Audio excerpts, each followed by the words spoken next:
अस्सलाम वालेकुम बच्चे। आज हमने डिस्कस करना है हेड टू टेल रोल। देखिए, जब वेक्टर्स को हम ऐड करते हैं यानी एडिशंस ऑफ वेक्टर्स की हम बात करते हैं तो उसके दो मेथड्स हैं। एक जो मेथड है उसको हम ग्राफिकल मेथड का नाम देते हैं और जो दूसरा मेथड है उसको हम ट्रिग्नोमेट्रिक मेथड का नाम देते हैं। अब ये जो ग्राफिकल मेथड है also known as head to tail rule, यानी इसी ये जो ग्राफिकल मेथड होता है इसी को हम हेड टू टेल रोल भी कहते हैं। तो ये आज हम इसी के बारे में पढ़ने जा रहे हैं। नेक्स्ट हमारे पास फिर आएगा ट्रिग्नोमेट्रिक मेथड आगे। तो what is head to tail rule? Head to tail rule क्या है, ये चैप्टर के अंदर से एक अहम शॉर्ट क्वेश्चन भी है। तो what is head to tail rule? इसमें ये होता है कि सपोज आपके पास टू वेक्टर्स हैं A and B, their representative lines are drawn. अब आप क्या करना चाहते हैं, इन दोनों वेक्टर्स को ऐड करना चाहते हैं। वेक्टर ए एंड बी, इनको जब आप ऐड करने लगेंगे तो उसका तरीक़ाकार ये है कि एक वेक्टर का हेड होगा, दूसरे वेक्टर की टेल होगी, फिर इसी तरह पहले जिसका हेड था दूसरी दफ़ा उसकी टेल होगी और जिसका टेल था उसका हेड होगा। इनको आप कंसाइड कर लेंगे। ये सिंपल सा तरीका है। तो यहाँ पर देखें, आपको शो किया गया है draw the representative lines of vectors A and B. सबसे पहले आप क्या करेंगे, join the tail of vector B with the head of vector A. यानी यहाँ पे आप वेक्टर बी को वेक्टर ए में ऐड कर रहे हैं। आपको नज़र आ रहा होगा, ये जो वेक्टर की रिप्रेजेंटेटिव लाइंस होती हैं ये बात जहन में रखा करें। शुरू में आप जिस तरह से भी इनको ड्रा करके कंसीडर करेंगे कोई मसला नहीं है, बाद में इनको ऐड करते हुए आप इनकी लाइंस को चेंज नहीं कर सकते, ये बात ध्यान में रखें। अब ऊपर देखें, वेक्टर ए की रिप्रेजेंटेटिव लाइन शो है, इसी तरह वेक्टर बी की भी रिप्रेजेंटेटिव लाइन शो है। जब हम इनको ऐड करेंगे तो हम इनकी रिप्रेजेंटेटिव लाइंस को चेंज नहीं कर सकते। अब हम वेक्टर बी को वेक्टर ए में ऐड करने जा रहे हैं। तो हमने क्या किया, वेक्टर बी की टेल को वेक्टर ए के हेड से मिला दिया। फिर उसके बाद join the tail of vector A with the head of vector B. अब हमने इन दोनों का सम हासिल करने के लिए वेक्टर ए की टेल को वेक्टर बी के हेड से मिला दिया। तो इसके नतीजे में आपको एक रिजल्टेंट वेक्टर मिल गया, यानी वेक्टर ए और बी का सम हासिल हो गया, ए प्लस बी, जिसको हम रिजल्टेंट वेक्टर भी कहते हैं। रिजल्टेंट से मुराद होता है इन दो वेक्टर का हासिल वेक्टर। तो जो डायरेक्शन होती है रिजल्टेंट वेक्टर की, वो is from tail of vector A to the head of vector B. ये बड़ी एक अहम चीज़ है, यहाँ मैं आपको क्लियर करता जाऊँ कि जब भी आप दो वेक्टर का जो रिजल्टेंट वेक्टर होगा उसकी डायरेक्शन की बात करेंगे तो वो वहाँ पर होगी जहाँ पे दो हेड्स इकट्ठे होंगे। तो अगर आप गौर करें, जब आपने वेक्टर बी को वेक्टर ए में ऐड किया तो इन दोनों का जो आपको रिजल्टेंट वेक्टर मिला, तो यहाँ देखो जो तीर का निशान है, जहाँ दो तीर के निशान मिलेंगे वो आपका रिजल्टेंट बनेगा। अगर वेक्टर का हेड और टेल एक दूसरे से मिलते रहे तो कभी भी रिजल्टेंट हासिल नहीं होता। ये बड़ी अहम चीज़ है, इसको आप जहन में रखेंगे। यानी no resultant vector can be obtained if tail and head of the vector coincide. अगर टेल और हेड मिलते रहेंगे तो कभी भी रिजल्टेंट हासिल नहीं होगा। इसलिए यहाँ बताया गया है कि direction of resultant vector is, ये कहाँ पे होगी, जहाँ दो वेक्टर्स के हेड आपस में मिलेंगे। तो इसलिए जो रिजल्टेंट वेक्टर है उसका भी हेड आप देखें वेक्टर बी के हेड के साथ बना हुआ है, क्योंकि अगर हम यहाँ नहीं बनाएंगे तो आपको रिजल्टेंट हासिल नहीं होगा। और आपको एक कॉमन बात बता दूं कि वो कौन सी सिचुएशन होगी जब आपको कोई रिजल्टेंट हासिल नहीं होगा। If the head of the last vector lie on the tail of the first vector। ये बात ध्यान में रखना, अगर वेक्टर्स को ऐड करते हुए आप ऐड करते जा रहे हैं करते जा रहे हैं, अगर लास्ट वेक्टर का हेड फर्स्ट वेक्टर की टेल पर आ जाए तो कभी भी रिजल्टेंट हासिल नहीं होता। ये बात जहन नशीन कर लें। और यहीं से एक बात पता चलती है, अगर कोई आपसे पूछे कि मिनिमम अनइक्वल वेक्टर्स या अनइक्वल फोर्सेस कितनी होती हैं जिनका रिजल्टेंट जीरो होता है, तो वो तीन होती है, कम से कम तीन होती हैं जिनका रिजल्टेंट नहीं होता। तो ये दो अहम बातें जो मैंने आपको बताई, इनको आप जहन नशीन कर लें। उसके बाद जब हम दो वेक्टर्स को ऐड करते हैं तो ये बात जहन में रखेंगे कि हमने ये देखना है कि क्या addition of vector commutative property रखती है। पहले तो आपको ये पता होना चाहिए कि कम्यूटेटिव प्रॉपर्टी क्या होती है। ये आपने छोटी क्लास में पढ़ी है कि by changing the order, order को चेंज करने से इफ रिजल्टेंट रिमेन सेम, यानी अगर आपका रिजल्टेंट सेम रहता है तो वो कम्यूटेटिव प्रॉपर्टी कहलाती है। यानी ऑर्डर बदलने से आपके प्रोडक्ट पे कोई असर नहीं पड़ता, तो ये कम्यूटेटिव प्रॉपर्टी। मिसाल के तौर पे अगर आप दो में जमा करें पाँच को तो जवाब आता है सात। इसी तरह अगर आप पाँच में जमा कर दें दो को तब भी जवाब क्या आता है, सात। तो ये कम्यूटेटिव प्रॉपर्टी है। तो जब हमने एडिशन ऑफ वेक्टर को देखा, आपके सामने डायग्राम बनी हुई है, पहले हमने वेक्टर बी को वेक्टर ए में जमा किया तो इनका हमें सम हासिल हुआ ए प्लस बी। फिर हमने ऑर्डर बदला और हमने बी में ऐड किया वेक्टर ए को, तब भी हमें रिजल्टेंट जो मिला बी प्लस ए वो उसी ए प्लस बी के बराबर है। तो यहाँ से ये साबित होता है कि वेक्टर की जो एडिशन है वो कम्यूटेटिव प्रॉपर्टी रखती है। तो जब आप वेक्टर्स को ऐड कर रहे होंगे, आपको अगर कहा जाए कि आप बी को ए में ऐड करें, अगर आपने गलती से ए को बी में ऐड कर दिया तब भी आपका जवाब सेम रहेगा, उसमें कोई गलती नहीं होगी, क्योंकि addition of vector commutative property रखता है। और ये आपका एक शॉर्ट क्वेश्चन भी है चैप्टर के अंदर से आपसे पूछा जा सकता है कि show that A plus B is equal to B plus A, या आपको वेक्टर चेंज करके भी दे सकता है कि show that A one plus A two is equal to A two plus A one. तो जस्ट आपने वेक्टर्स के नाम चेंज कर देने हैं। उसके बाद जो रिजल्ट आपका मिलेगा यहाँ पे, यानी वो सेम आया है, लिहाजा यहाँ से ये साबित हुआ कि वेक्टर एडिशन इज कम्यूटेटिव। अब इसी सवाल के अंदर हमें एक और चीज पता चलती है कि what is resultant vector. Resultant vector क्या होता है? देखें, जब आपने दो वेक्टर्स को ऐड किया तो आपको एक सिंगल वेक्टर हासिल हुआ, यानी आपने वेक्टर बी को वेक्टर ए में ऐड किया तो आपको एक सिंगल लाइन हासिल हुई, एक सिंगल वेक्टर हासिल हुआ, उसी को रिजल्टेंट वेक्टर कहते हैं। When two or more than two vectors are added, then a single vector is obtained called resultant vector।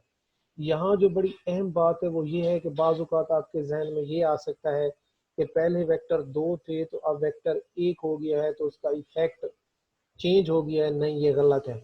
याद रखना, resultant vector has same effect as the combined effect of all the vectors to be added. यानी जो resultant vector होगा उसका भी उतना ही effect होता है जितना उन दो वेक्टर्स का जो कंबाइंड हुए हैं। ये बात जहन नशीन कर लेंगे। उसके बाद नेक्स्ट हम चलते हैं, यानी एडिशन की बात हो गई। अब उसके वेक्टर सब्ट्रैक्शन, वेक्टर को तफरीक कैसे किया जाता है। देखिए, कॉमन सी बात है, एडिशन में प्लस का साइन आता है और सब्ट्रैक्शन में नेगेटिव का साइन आता है। तो यहीं से आप बात जहन में रख लें कि एडिशन और सब्ट्रैक्शन में सिवाय डायरेक्शन के कोई डिफरेंस नहीं है। इसलिए हम कहते हैं कि subtraction of vector is equivalent to the addition of same vectors with its direction reverse. यानी जस्ट एडिशन और सब्ट्रैक्शन में डायरेक्शन का फर्क है। जब हम सब्ट्रैक्शन ऑफ वेक्टर की बात करते हैं तो हम कहते हैं ये एडिशन ऑफ वेक्टर के इक्विवेलेंट है, सिर्फ उसकी डायरेक्शन क्या होती है, रिवर्स होती है। अब यहाँ पर देखिए, हमारे पास दो वेक्टर्स हैं ए एंड बी, तो हम वेक्टर बी को वेक्टर ए से सब्ट्रैक्ट करना चाहते हैं। तो दो स्टेप होंगे जो आपने जहन में रखने हैं। सबसे पहला स्टेप ये आपने करना है कि जिस वेक्टर को आपने सब्ट्रैक्ट करना है, take negative of that vector. तो आपको सबसे पहले उस वेक्टर का नेगेटिव वेक्टर लेना होगा। What is negative vector? 10th में आप पढ़े होंगे, a vector having same magnitude but opposite in direction. किसी भी वेक्टर का जो नेगेटिव वेक्टर होता है वो मैग्नीट्यूड में उस वेक्टर के बराबर होता है, डायरेक्शन में सिर्फ उसके अपोजिट होता है। सपोज बी एक वेक्टर है, तो जब उसका आप नेगेटिव वेक्टर लेंगे तो आप माइनस बी लेंगे, यानी उसकी डायरेक्शन जो है वो रिवर्स कर देंगे। तो आप वेक्टर बी को वेक्टर ए में ऐड करना चाहते हैं, तो सबसे पहले आपने वेक्टर बी का नेगेटिव वेक्टर ले लेना है। अब इसकी डायग्राम पे है, ये सामने आपके डायग्राम खड़ी होगी। देखें, वेक्टर ए था, हमने उसको ड्रा किया रिप्रेजेंटेटिव लाइन। फिर ऊपर देखें, वेक्टर बी का हमने नेगेटिव वेक्टर लिया हुआ है। तो सबसे पहला काम हमने क्या किया कि जिस वेक्टर को सब्ट्रैक्ट करना है उसका नेगेटिव वेक्टर लिया। उसके बाद दूसरा स्टेप ये होता है कि उसको head to tail rule add कर दिया जाता है। तो जब आपने वेक्टर बी का नेगेटिव वेक्टर लिया तो आपने वेक्टर बी के हेड को, जो वेक्टर ए का हेड है, उसको वेक्टर नेगेटिव बी की टेल से मिला दिया। फिर उसके बाद वेक्टर ए की टेल को नेगेटिव वेक्टर बी के हेड से मिला दिया, तो इन दोनों का सम हासिल हो गया ए प्लस इंटू माइनस बी। तो प्लस माइनस माइनस होता है, इसलिए ये बन गया ए माइनस बी बन गया। तो यानी दो बातें ध्यान में रखेंगे सब्ट्रैक्शन में। जिस वेक्टर को सब्ट्रैक्ट कर रहे हैं सबसे पहले उसका नेगेटिव वेक्टर लेना है, उसके बाद उसको दूसरे वेक्टर में ऐड कर देना है by head to tail rule. तो आपको इन दोनों की सब्ट्रैक्शन हासिल हो जाएगी, ए प्लस बी की बजाय आपको हासिल हो जाएगा ए माइनस बी। इसलिए हमने कहा है कि सब्ट्रैक्शन और एडिशन सेम है बट रिवर्स इन डायरेक्शन। उसके बाद हमारे पास आ जाए तीसरी चीज है मल्टीप्लिकेशन। हमने एडिशन की बात की, सब्ट्रैक्शन की बात की, एंड पे हम जा आते हैं मल्टीप्लिकेशन ऑफ अ वेक्टर। यहाँ दो चीजें होती हैं, multiplication of a vector by number भी होती है और multiplication of a vector by scalar भी होती है। ये मैं दोनों आपको समझाने लगा हूँ। सबसे पहले नंबर में आपको समझा रहा हूँ, हेडिंग में आपको दिया गया है बाय स्केलर, दोनों समझाता हूँ। Multiplication of a vector by, ये जो बच्चे क्वेश्चन पूछ रहे हैं बेटा, बस जैसे ही एंड होता है तो उसके बाद फिर क्वेश्चन की तरफ आएंगे। सवाल अपने जहन में रखें, फिर मैं इनका आपको आंसर दूंगा। ये पहले सुन ले, लेक्चर एंड कर लें। अच्छा, अब मैंने आपको बताया कि मल्टीप्लिकेशन ऑफ अ वेक्टर जो है बाय नंबर, पहले मैं आपको बता रहा हूँ कि जब वो किसी नंबर से मल्टीप्लाई होता है तो क्या होता है। अब देखिए, जहन में रखें, सपोज आपके पास एक वेक्टर है ए, आप उसको किसी भी नंबर से एन, याद रखें N not equal to zero, zero नहीं होना चाहिए, ऑलवेज ग्रेटर देन जीरो होना चाहिए। जब आप एन को किसी वेक्टर ए से मल्टीप्लाई करेंगे तो आपका जवाब एन ए आएगा। अब वेक्टर ए का मैग्नीट्यूड और उसकी डायरेक्शन आपके नंबर पे डिपेंड करेगी कि आपका नंबर क्या है। तो याद रखना, अगर आपका नंबर पॉजिटिव है तो डायरेक्शन चेंज नहीं होगी, अगर आपका नंबर नेगेटिव है तो डायरेक्शन रिवर्स हो जाएगी।